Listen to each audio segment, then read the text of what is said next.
You're listening to TIP. On today's show, Stig and I dig into the valuation of a single company to learn about important considerations when investing in businesses within the mining sector.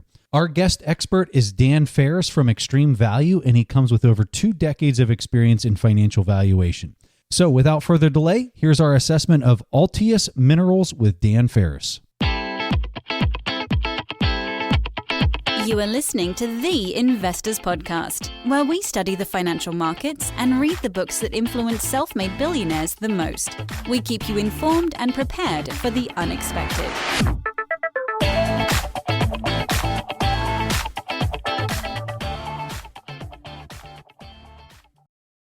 Welcome to today's show. My name is Stig Brodersen, and as always, I'm here today with my co-host Preston Pesh. And as we said their introduction, we are here with Dan Ferris.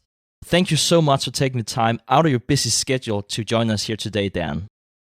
Oh, it's my pleasure. I'm very happy to be here. Thank you for saying so, and we are very excited to talk to you today and learn about how to value mining stocks, especially Altius Minerals. But before we talk about the specific stock pick, could you please tell our listeners who do not have experience with mining stocks, what makes the mining sector so different than other sectors? Just straight to your question, the mining sector is rough. It's a rough business. And I actually don't like to invest in regular mining companies because they are extremely capital intensive. Before you earn a single penny of revenue, to build a mine that's worth building, and we're talking probably a couple of $1 billion usually, maybe several billion. So, up front, before 1 penny of revenue, right? And then the process, in fact, from discovering the mineral prospect to getting the permits and getting everything built and getting the financing, et cetera, it can take a couple of decades. So, it's highly cyclical. For that reason, over a couple of decades, prices go up and down and up and down, and projects are on and off. And it's just, you're never setting the price. You've got all these upfront costs and fixed costs and things, and you've got to take whatever price the market gives you. It's kind of Warren Buffett's nightmare, the mining business. That's why he never wants anything to do with it. And I don't blame him. I never want to own a mining company, and neither does Altius Minerals for that matter. Yeah, interesting you would say that, and I definitely look forward to the second part of the interview where we're specifically going to talk about that.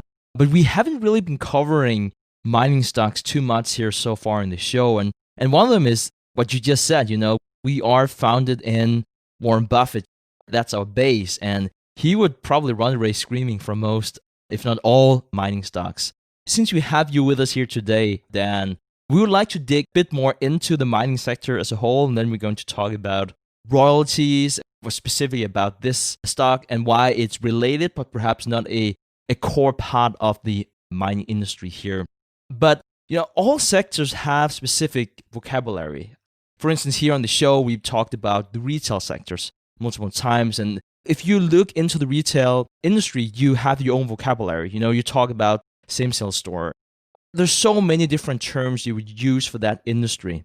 Now, as mentioned before, we haven't really been doing too much research into mining stocks. So could you please introduce some of the concepts that we as investors need to understand to begin a research in mining stocks? Okay, so financially, it's all the same stuff, right? Financial statement is a financial statement in any business, and in any business, you want something that you can regularly pull cash out of, that literally makes more money than they know what to do with. So if you're investing in mines, actual mining companies, you will want to know the state of the industry. If you are investing in a company that owns copper mines, you will want to know the global state of the copper mining industry. Where are we in the cycle? How does your mining company compare to other mining companies in terms of the margins and the cash costs per pound of copper? That's extremely important with any mined commodity. Cash cost per ounce of gold, per pound of copper, etc., a ton of iron ore. You always want to know those things. And it can be very complicated getting inside of them and figuring them out. Just figuring out what they're really paying to pull an ounce of metal or a pound of metal or a ton of metal out of the earth can get really tricky. It can be difficult. So that's something that's a little different than other industries. Those are some things that are a little bit different. And in the mining industry, as in some other industries, for example, just another example that comes off the top of my head is something like banking or insurance. You really want to understand the management team well, like really well. You really want to know who they are and where they've been and what they've done and what kind of people they are. Especially the smaller the company, the better you know those people. Because as we probably all know, there's a lot of shady stuff in the mining world. There just is. And you have to accept that as sort of not a cost of doing business, but a cost of doing your research as an investor, certainly. You got to get around that and you got to know people. So Dan, like you said earlier, miners are very cyclical. So how do you personally read the cycles? There are basically three places in any cycle, right? There's the extreme top, the extreme bottom, and the middle. I stay away from trying to read the middle. And you kind of know when you're getting near those extreme tops and extreme bottoms. At extreme tops, everybody on earth, your brother-in-law is calling you and saying, "Hey, I want, I just found this cool mining stock. It's going to go up, 1,000% next week." So it's just anecdotally, it's really not very different from looking at overall cycles in, an economy, a country's economy, or any stock market index or anything else. But trying to put too fine a point on it is probably a mistake. And believe me, if you've been around the block at all, you know what those moments like late 2015, early 2016, the bottom of the cycle look like and smell like. Nobody can get anything financed. Nobody wants to hear about mining. They refuse to even think about it. So for me, tracking cycles, I want to see extremes. I don't even think very much about them in between. But whether it's in the overall stock market, the S&P 500, or the mining cycle or anything, man, the extremes just hit you over the head. It's hard to miss them. And for those of us who never been hit in the head by one of those, clear signs, Okay. they're just, starting to look into it. What is a clear sign of something that is extreme? When the guys who are spending $1,500 to mine an ounce of gold are making money because gold is $1,900 an ounce, that is a pretty clear sign. When anybody can finance any piece of garbage moose pasture anywhere on earth that darn well will never become a mine because it's in the wrong place and the geology is screwy, it kind of becomes obvious. That's the hit in the head moment. And as I said, when people who are not familiar with mining are calling you on the phone and sending you emails and saying, "Wow, I got this great mining deal," when everybody wants to do it, you sort of know it. And that's when you start trimming back your positions and heading for the exit. Whenever we're talking about an industry being cyclical, it's always interesting to consider whether or not we see secular trends. Yeah, at this point, we're looking at a major change in the way people want their electricity generated, right? Lots of people, they just hate coal. They hate it. And in Canada, they're going to shut down all the coal mines in 2030. So, they better come up with something else. And a lot of that something else will be so-called renewable sources. The solar and the wind and the hydro. That's something that once you spend that money, especially like hydro, once you spend that money and the thing is going, it can go for a very, very, very long time. There's no reason to kind of go back the other way. That's secular. That's kind of one directional. That's a big one that affects mining, I think. Otherwise, since the mining deposits and the mines are all over the world, political changes can be brutal. You can get wiped out on those. So you got to be careful about jurisdiction. But that move from fossil fuels to renewables, that's kind of a big deal.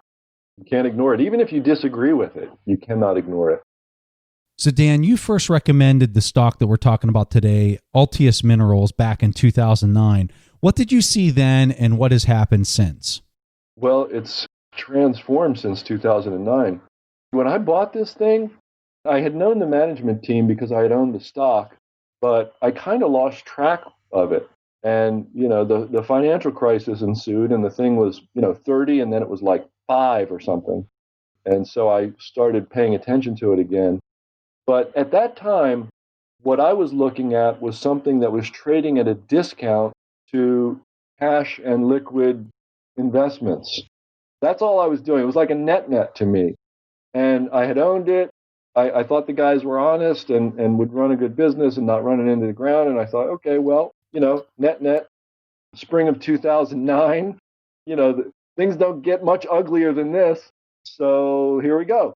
And, they were doing like $3 million a year or something. And they had one paying royalty. They have like 15 of them now. And they had one paying royalty that was making them $3 million a year that was covering their G&A, right? So they were paying the bills on this royalty. So because early in their history, the founder, Brian Dalton, said, I hate this, digging holes and diluting shareholders model that everyone pursues, And so they had a big winner early on. They put $600,000 into a uranium deposit and sold it for $200 million. So when I found them, they had put $600,000 into this uranium deposit. They sold it for $200 million. They were hanging on to, after taxes, they wound up with like $150 million or so or something. And they were hanging on to it and making a list of all the premier royalty assets they wanted to own. And they were taking their time and they were waiting for things to come to them.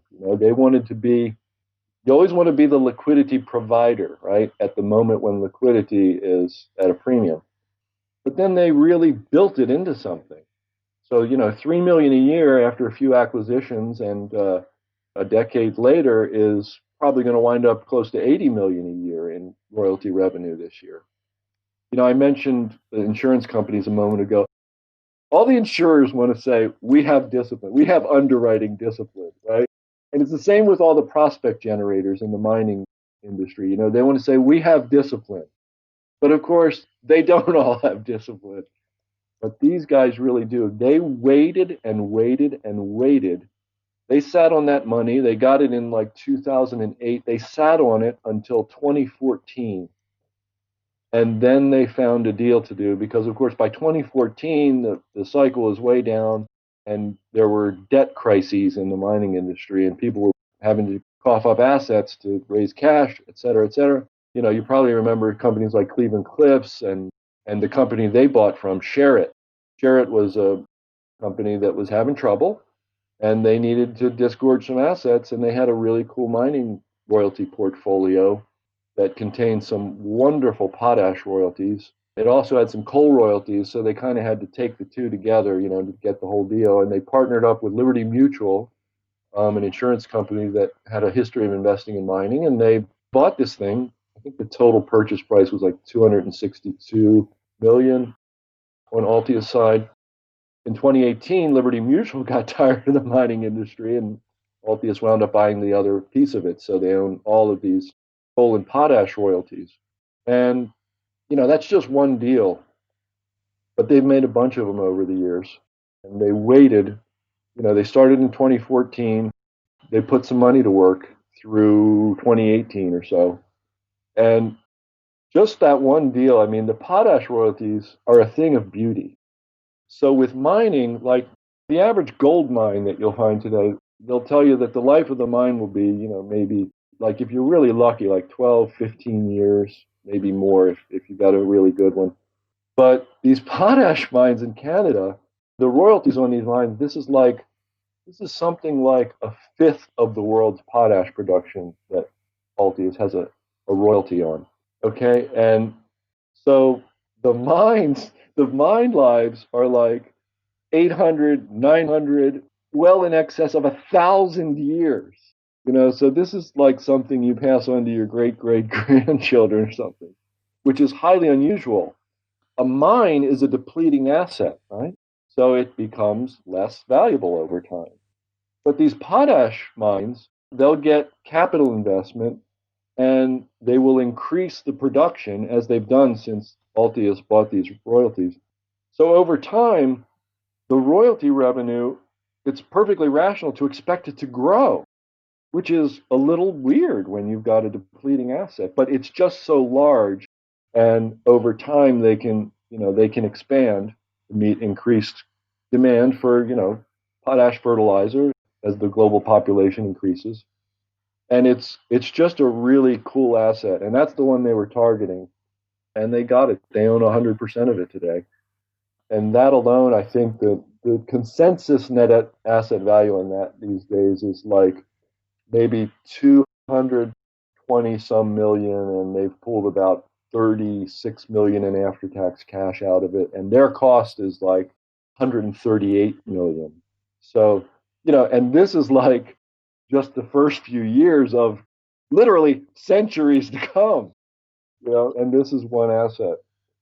So, and then there's another side of the business, which back then was a lot more important, and that is the prospect generation business. So there's the royalty business and the prospect generation business. There's constantly these two lines of business.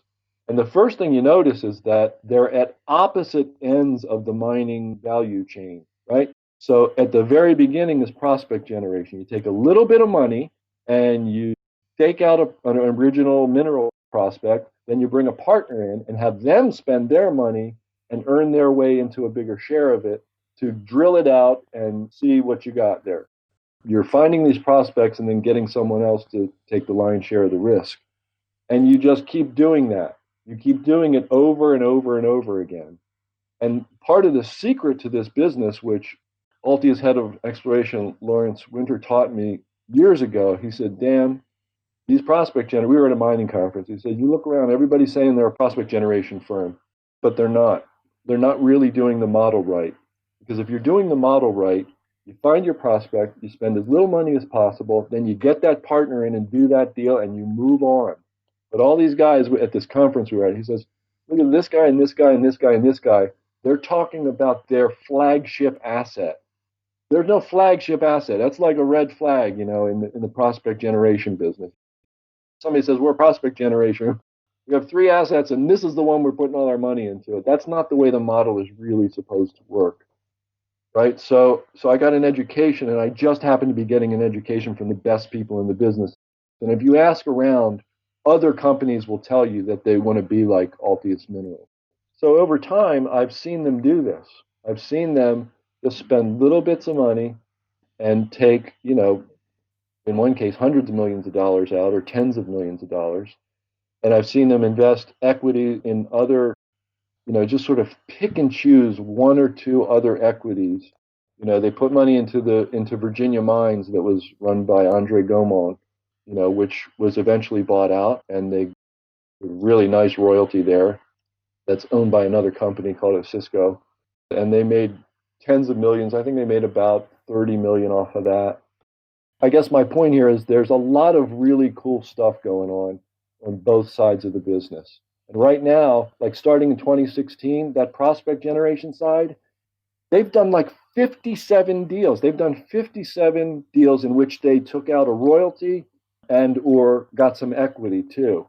And their equity portfolio was like, 20 million or something back then. It's like closer to 70 million now. If you include their debenture in there, it's worth about 10 million.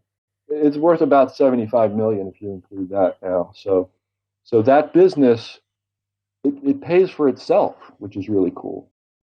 So, Dan, with many listed companies, especially smaller companies, money managers, experts like you, they can build a relationship with the management. And you have that, and you've seen how they behaved over a full cycle. Now, arguments on both sides here, why it's so important to build that relationship. But you also hear people who are saying, well, it's probably not a good thing to become too familiar with the management because you can also become biased in the way that you evaluate them. Say that you like them or you dislike them. It might be a bias to the way you evaluate their performance. Now, you've chosen to get to know the management really well. But what are your thoughts on the general issue about separating yourself from the management of a company? I think most of the time you don't want to get too close. But in the mining industry, you want to sit down and have a drink with these guys on a regular basis. You want to recreate with them. I went up to Labrador and went fishing for a week with these guys. You want to get to know them. You want to, just talk to them and find out who they are and what they do. Because there's just so many weird characters in the mining business, I'm telling you. And there's a lot of shenanigans in the mining business too. So I hear you, and it's true. We don't, sit down and recreate with the managements of hardly of any other companies. These are the only ones where we do. It is my personal opinion that you really shouldn't do it any other way. You really need to know who you're dealing with, more so than any other industry that I can think of. So Dan, talk to us about the ownership structure. The company is only capitalized at around $360 million. So what are some of the advantages and disadvantages associated with that? The insiders own about, I think, 10% at this point. And capital structure is not weird. They have some debt. They have some little bit of preferred stock that was sold to Prem Watsa, the Warren Buffett of Canada. But I don't see anything weird, certainly in the capital structure. And certainly the folks invested in it are non-insiders. The only potential red flag is the one you point out. I am close with these guys. I mean, I'm friendly with them.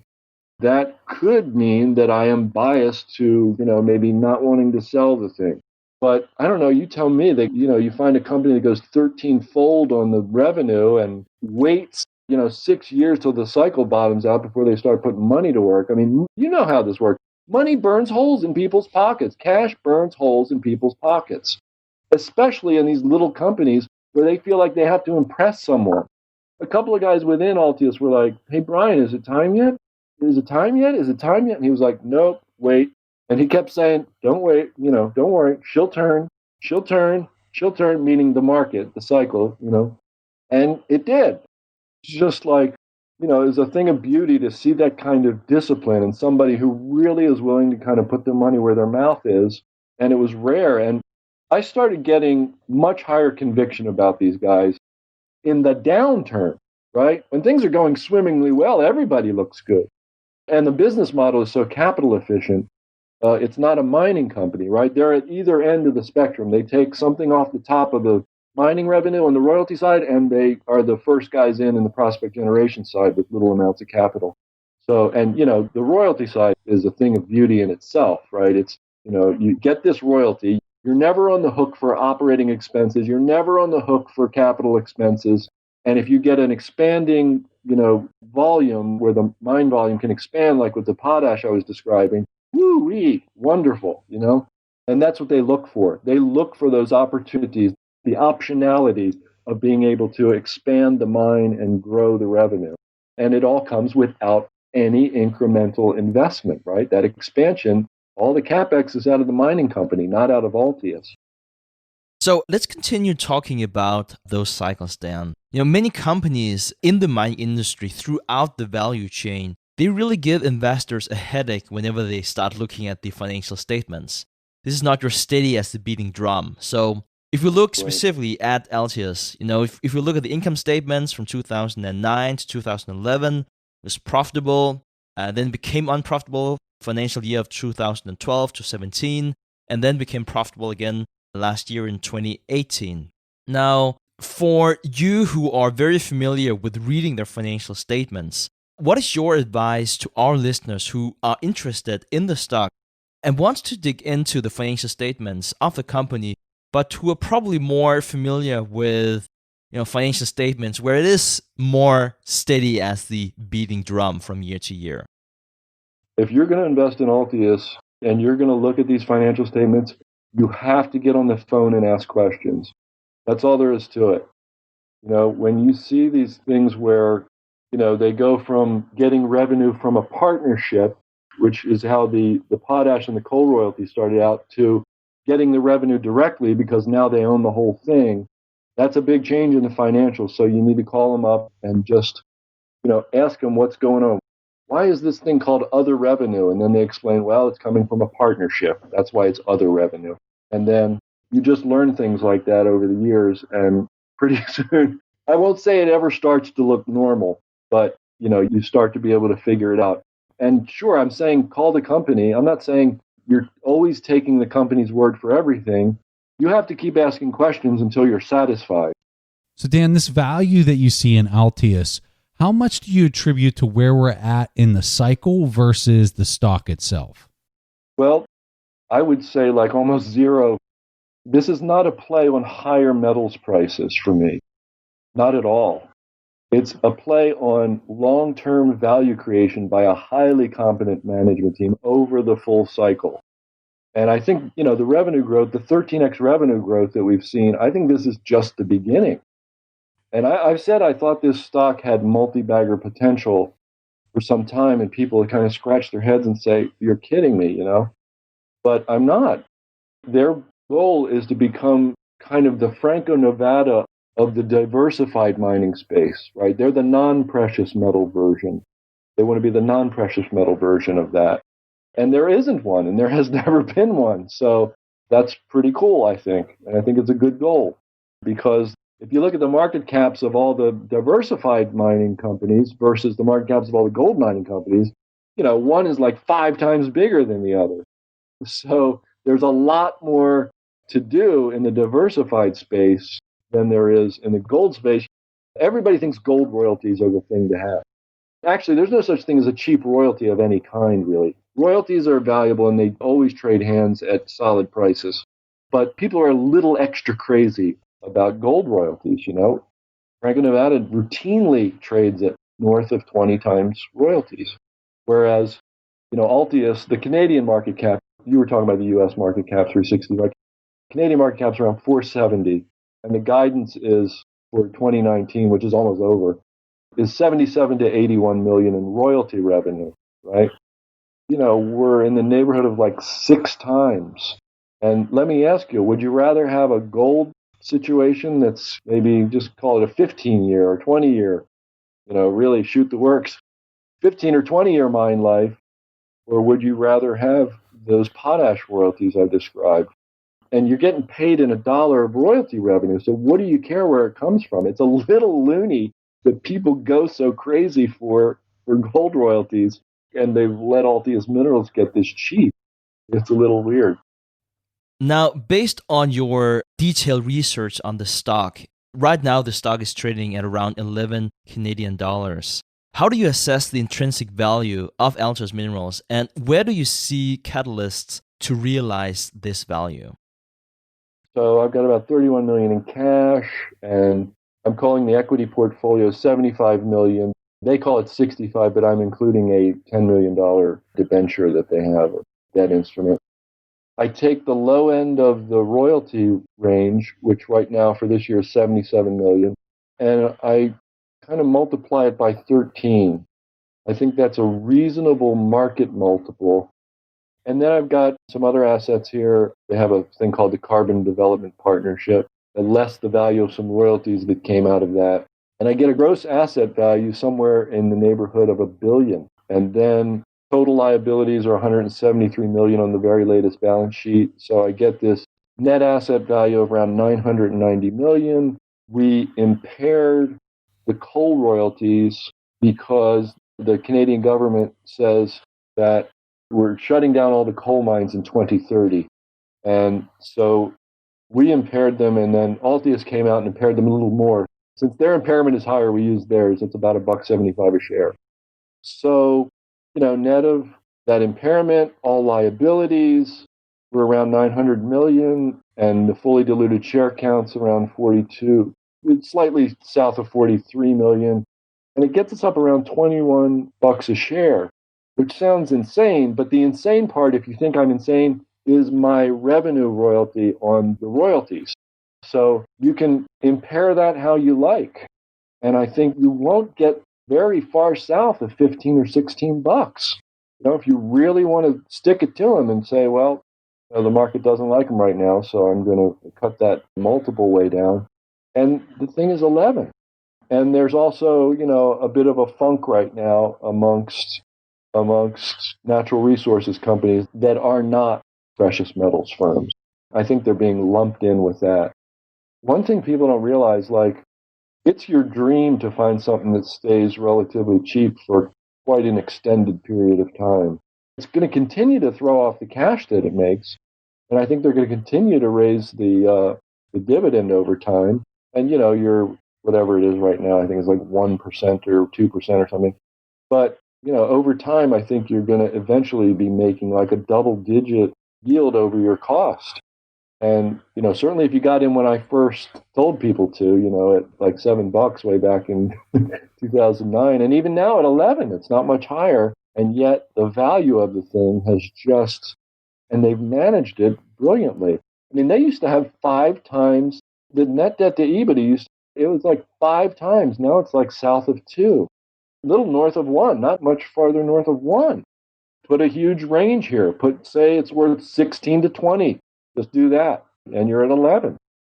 Fantastic deal.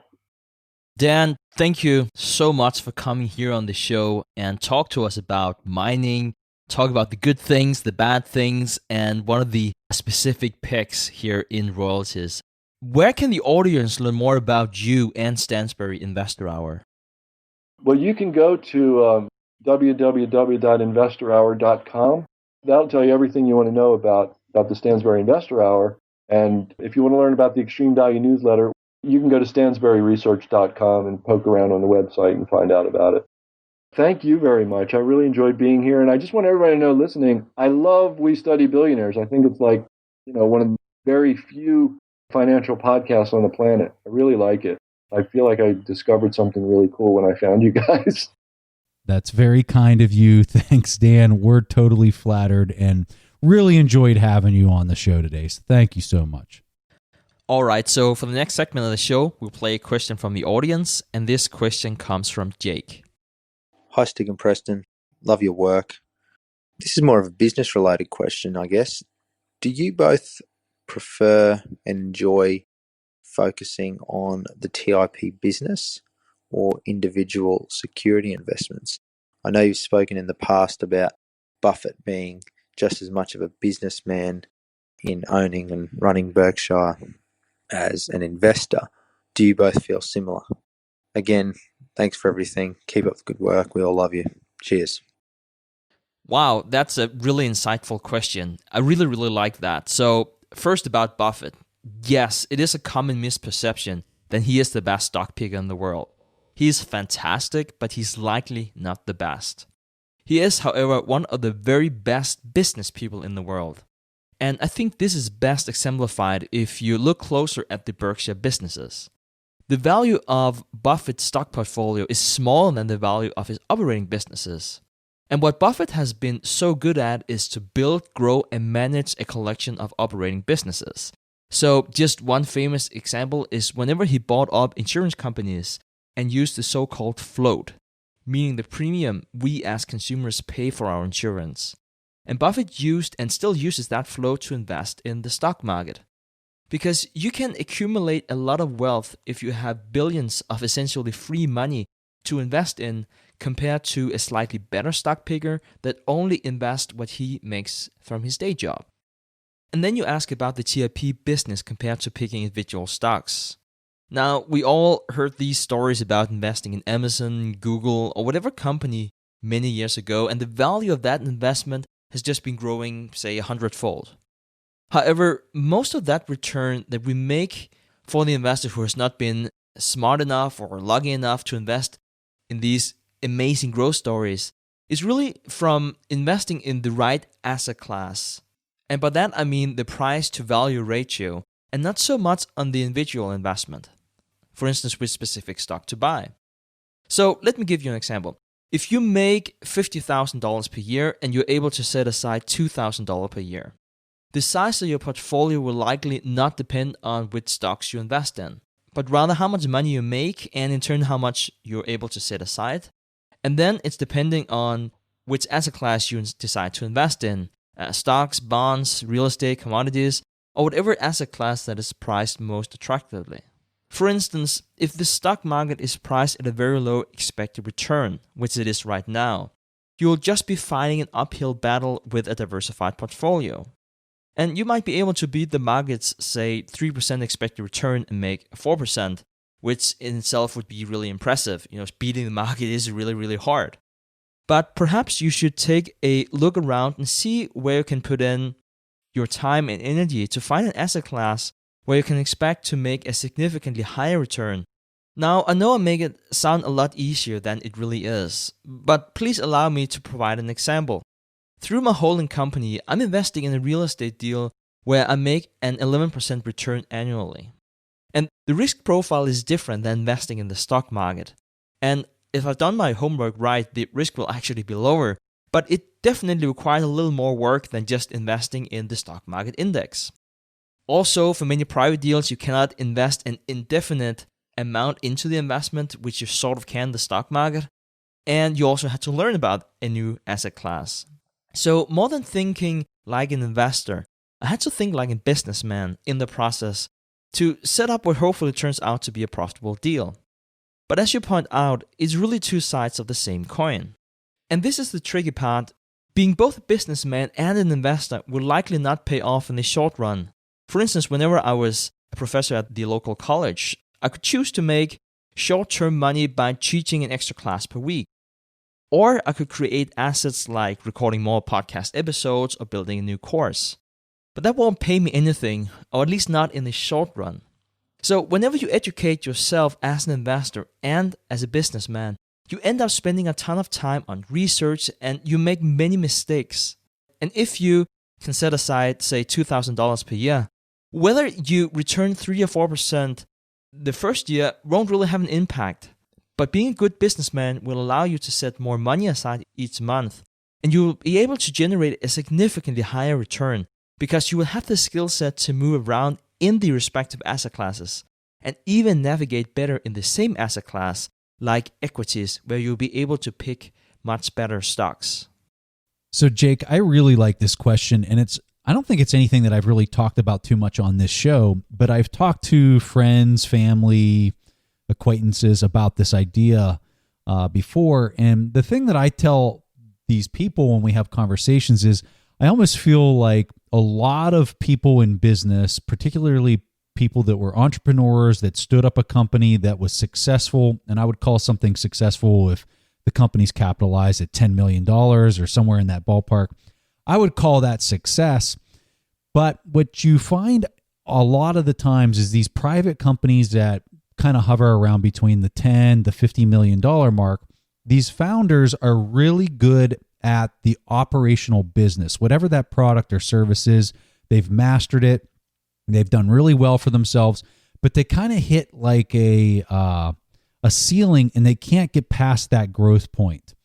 I would argue, and this is very arguable, some people might have a different opinion, I would argue that those founders, if they continue to be in the management role and control the equity of that business, have difficulty expanding and growing beyond that mark. Some of them might not want to, but I think a lot of them struggle to go beyond that mark because that's where their business has to transition from being an expert at whatever that product or service is to being great capital allocators of their retained earnings.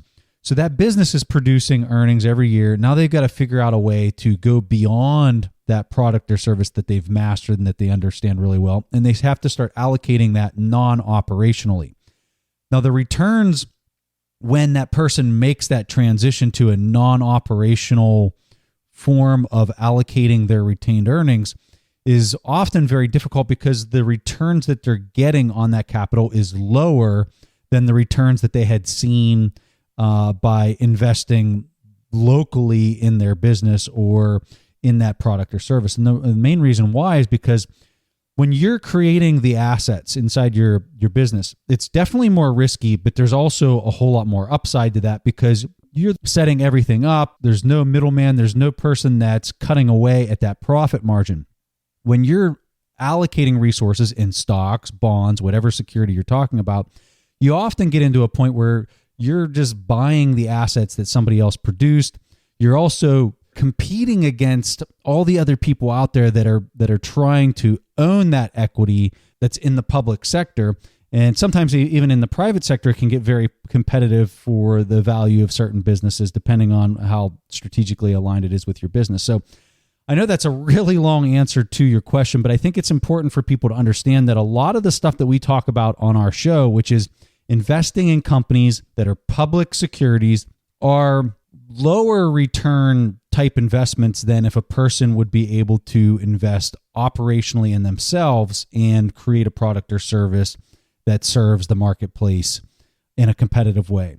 So I think that transition is very tricky, and I think that that's one of the reasons why so many people can't do it, is because they have to step out of what it is that they know to understand how finance is done. A lot of these businesses that go this route, they have somebody else to do all their accounting. They're not looking at the income statement and the balance sheet kind of with that investor mindset or that investor eye that a Warren Buffett looks at both parts of the business, the operational side and the non-operational side, equally and from a similar light. So Jake, for asking such a great question, we have an online course called our Intrinsic Value course that we're going to give you completely for free. Additionally, we have a filtering and momentum tool, which we call TIP Finance. We're going to give you a year-long subscription to TIP Finance completely for free. Leave us a question at asktheinvestors.com. That's asktheinvestors.com.